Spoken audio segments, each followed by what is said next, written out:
Всем привет! Ставьте лайки.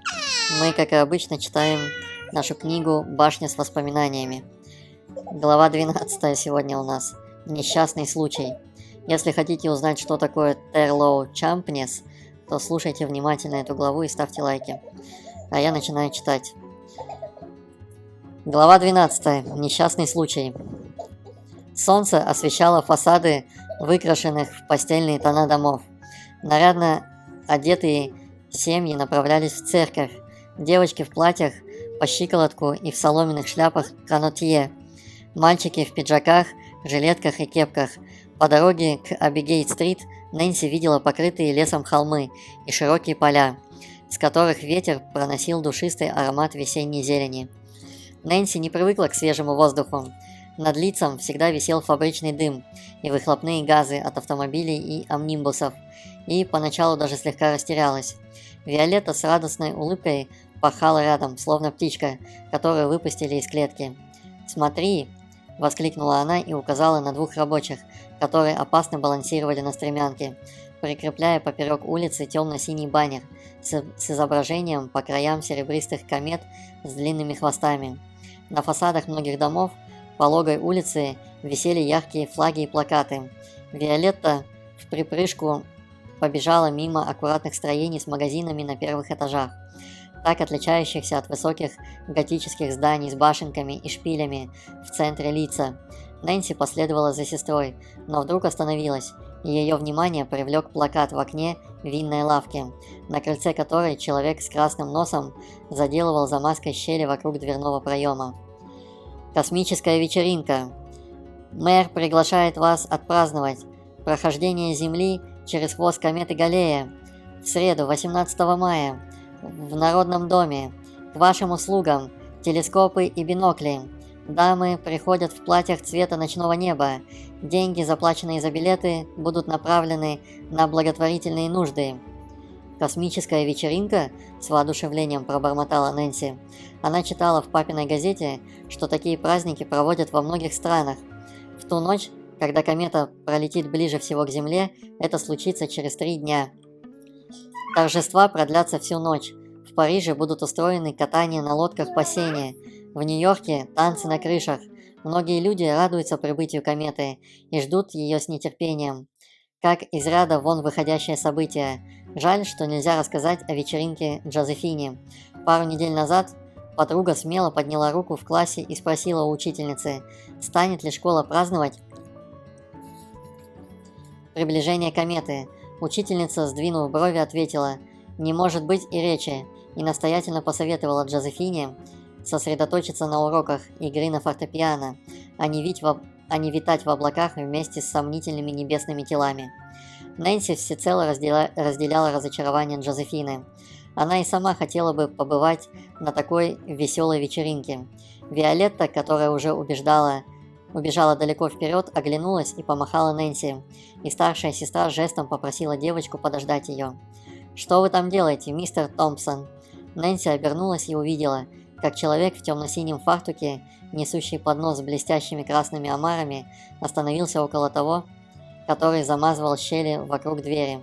«Я подумал, надо перестраховаться. Вдруг ученые правы, и газ кометы все-таки ядовит», — объяснил мистер Томпсон. Мужчина с омарами поморщился. «Эти зловещие предсказания делают не ученые, а любители сенсаций. Не стоит верить всему, что пишут в газетах. А почему вы трудитесь в воскресенье? Готовитесь к вечеринке мэра?» – спросил мистер Томпсон, оглянувшись, словно боялся, что его подслушивают. Заметив Нэнси, он нахмурился. Девочка снова уставилась на плакат. Подслушивать было стыдно, но больно уж хотелось узнать, что горожане скажут о мэре. «Конечно», – ответил его собеседник, – «так же, как и весь город. А эти омары для него?» – поинтересовался мистер Томпсон. «Да, самые лучшие», – сказал, видимо, рыботорговец, но голос у него почему-то был кислым, как лимон. «Я тоже поставляю для праздника только самое тонкое и дорогое вино», – подхватил мистер Томпсон таким же безрадостным голосом. Нэнси задумалась. Торговцы почему-то неохотно поставляли мэру хорошие продукты. Похоже, они его недолюбливали. Тут Нэнси вспомнила про Виолетту. Сестра, конечно, не стала ее ждать и спустилась уже до середины холма. Не дослушав разговора, Нэнси быстро пошла вперед. Мимо бакалейной лавки «Оливерс и сыновья», где из открытого окна на втором этаже доносился запах кофе и смех. Мимо ювелирного магазина Терлоу Чампенса. Вот что это ювелирный магазин. Терлоу Чампнеса. Кто дослушал, тот молодец.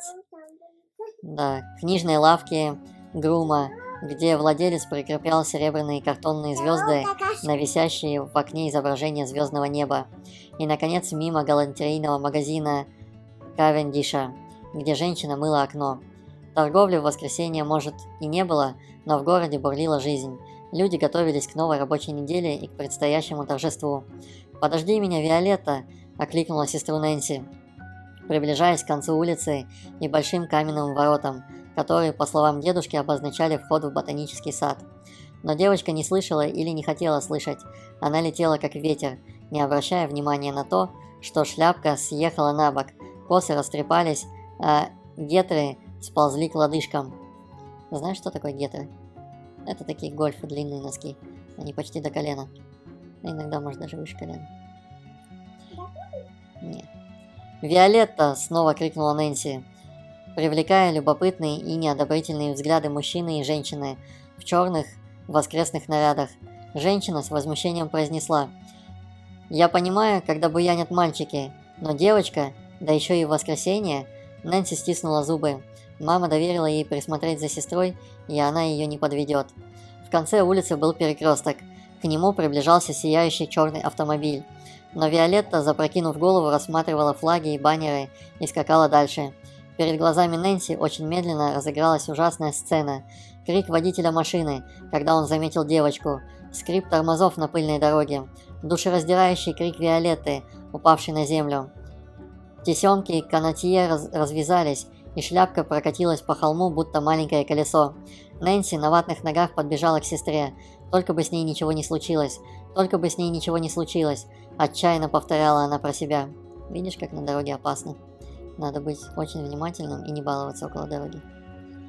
«Я ее не видел, выскочила как из-под земли», – закричал водитель, выбираясь из машины и снимая автомобильные очки. Девочка, тяжело дыша, с закрытыми глазами лежала на спине. «Виолетта, ты меня слышишь?» – умоляюще спросила Нэнси, опустившись рядом с сестрой на колени. Сердце готово было выпрыгнуть из груди. «У тебя что-нибудь болит?»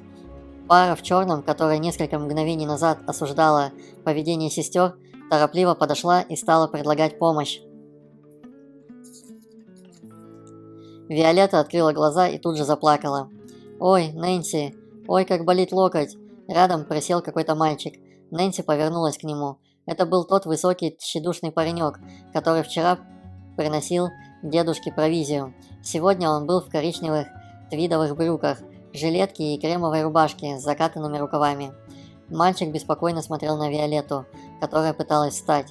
«Я все видел из окна галантерейной лавки. Давайте помогу». «Осторожно, может, у нее что-нибудь сломано», – предупредила женщина в черном.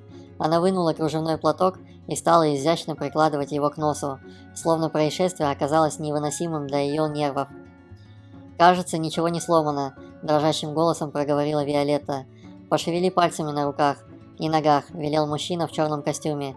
«Все в порядке, думаю, жить будешь», – добавил он, отдавая Нэнси сбежавшую шляпу Виолетты. Нэнси с облегчением села на пятки, прижимая шляпу к груди. Водитель авто понял, что девочке ничего не угрожает, и испустил длинный вздох. «А где ваши родители?» – спросил он, сцепив руки. «Нас отправили гулять», – ответила Нэнси. Она с ужасом заметила, что правый рукав платья у сестры порвался, и из большой ссадины на локте на белый муслин сочится кровь. Она отложила шляпу и вынула носовой платок, и перевязала им оцарапанную руку, жалея, что рядом нет мамы с ее снадобьями. Виолетта сморщилась от боли. «Моя мама поблизости, в нашей лавке. Она тебя быстро заштопает», – сказал мальчик, помогая Виолетте встать. «Меня, кстати, зовут Ильм.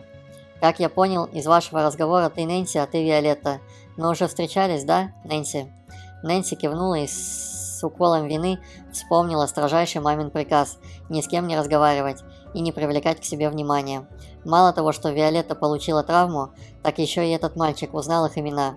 Вместо короткой прогулки в ботанический сад они попали в трагическую переделку. Нэнси так подвела маму, что хуже не придумаешь. Кошмар. Вот мы и прочитали очередную главу. Ставьте лайки, подписывайтесь. Всем пока-пока.